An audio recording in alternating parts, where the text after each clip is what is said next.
Salam Kamir, kekaguman ilahi mengarah pada iman dan rahmat.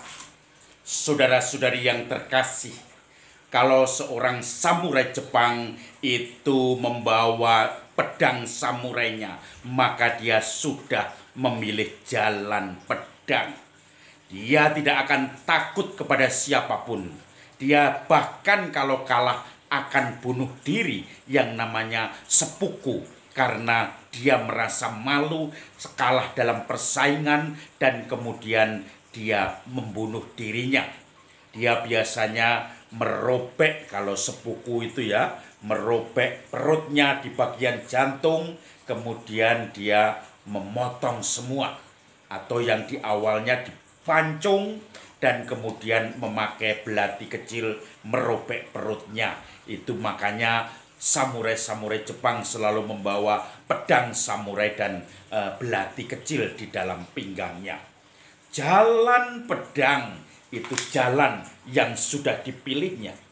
Maka dia digaji, mendapat kehormatan, maka dia juga akan dipandang statusnya sesuai dengan jalannya, yaitu jalan pedang.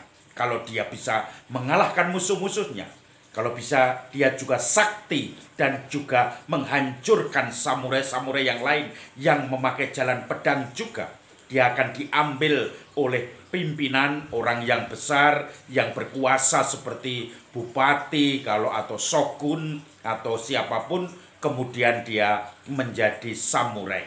Kalau belum disewa, dia menjadi samurai yang tak bertuan, tetapi hidupnya selalu membawa pedang. Karena jalan hidup yang dipilih adalah jalan pedang. Saudara-saudari yang terkasih, rupanya ada jalan lain yang menarik bagi orang-orang yang suka kerendahan hati, suka mengasihi, bermurah hati. Dia adalah jalan Kristus. Injil hari ini bicara tentang Yesus yang menunjukkan jalan kebenaran dan hidup kepada murid-muridnya. Yesus mengatakan kepada murid-muridnya, "Jangan kamu gelisah, jangan gelisah hatimu.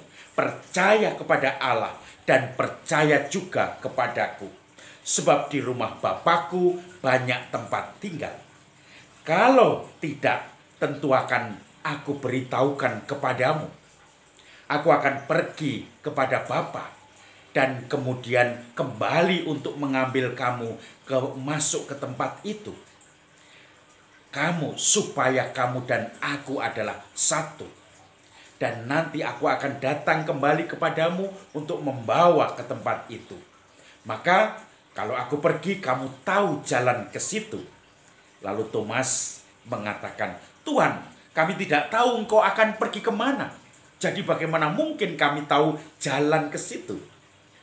Yesus mengatakan, "Thomas, Thomas,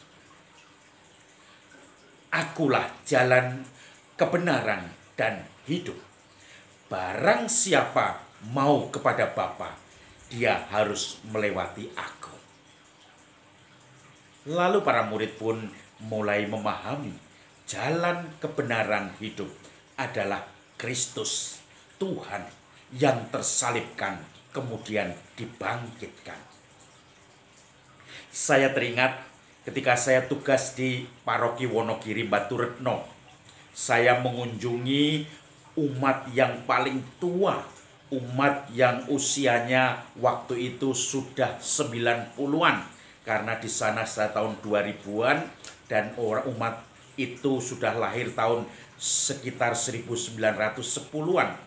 Dia orang yang masih jernih, kalau diajak ngomong masih nangkep, tetapi sudah tidak bisa berdiri atau duduk, jadi hanya tiduran. Dan seperti khas orang-orang di Baturetno Wonogiri, di kampung-kampung dengan rumah dari papan kayu, semuanya kelihatan asri. Dan kemudian biasanya memakai tempat tidurnya namanya amben. Amben itu dari bambu yang kemudian tengahnya dikasih reng-reng bambu begitu, dikasih tikar dan luas sehingga bisa orang duduk sambil ngobrol dengan orang yang terbaring sakit. Bahkan kalau mau tidur bisa sampai 5 sampai 7 orang tidur berbaris-baris karena ambennya panjang sekali.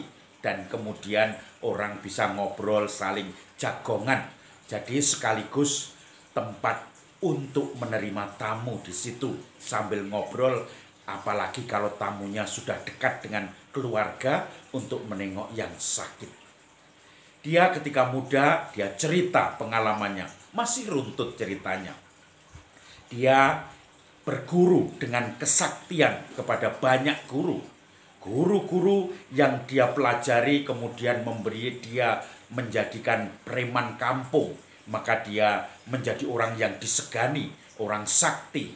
Maka ketika di situ membangun waduk, dia pun kemudian menjadi centeng di situ.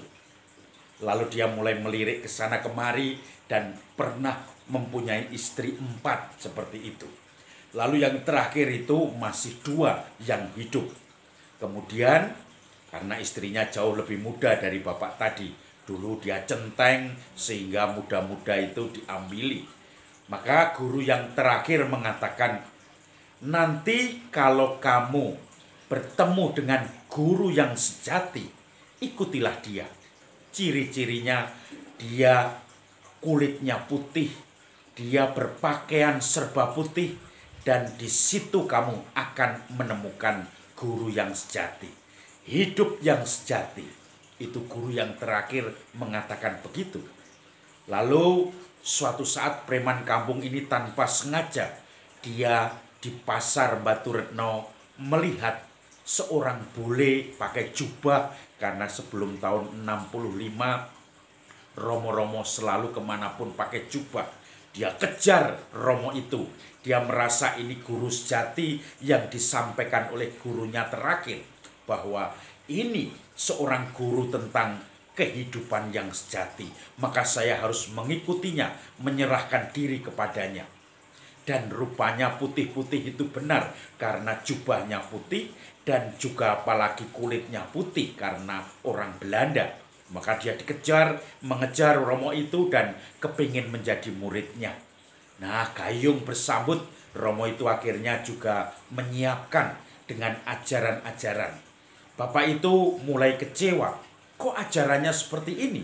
Bukan ajaran kesaktian, bukan ajaran menunjukkan kehebatan, tetapi ajaran merendahkan diri supaya rendah hati. Ajaran menerima apa adanya. Ajaran ketika sedang menghadapi kesulitan tetap bersyukur. Karena itu salib. Maka pelan-pelan dia memahami ini. Pelan-pelan dia mulai mencerna.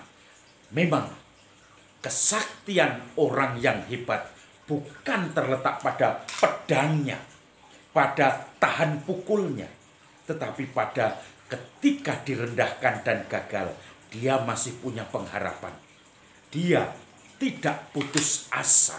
Dia menjadi orang yang berbesar hati ketika orang-orang mencemooh dia. Ketika orang-orang mungkin secara perkelahian mengalahkan dia. Dia mulai belajar itu.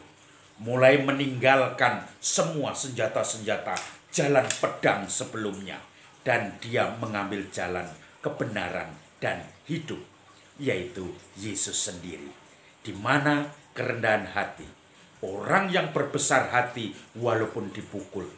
Kalau dia dipukul pipi kanannya, pipi kirinya berikan, tidak usah menahan-nahan. Kalau dia diminta bajunya, semua sarungnya pun diberikan supaya itu menjadi jalan kerendahan hati dan lepas bebas terhadap dunia.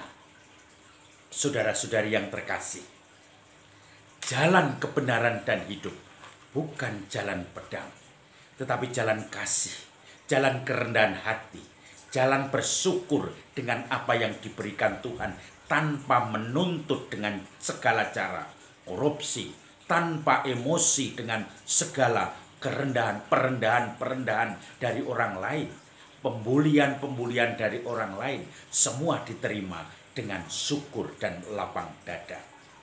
Itulah jalan kebenaran dan hidup yang sejati. Sudahkah kita menemukan Kristus sang jalan kebenaran hidup yang sejati dan mengikuti ajarannya seperti Bapak tadi yang akhirnya mau berserah diri kepada Tuhan. Tidak kemudian emosional, membuat gaduh, tetapi menjadikan orang yang mulai menep. Dan di situ belajar manunggaling kawulolan Gusti, bersatu Tuhan dengan ciptaan. Sebagaimana Yesus mengatakan, Bapa dan aku adalah satu, maka kamu pun harus ada bersatu dengan aku. Salam Kamir, kekaguman ilahi mengarah pada iman dan rahmat.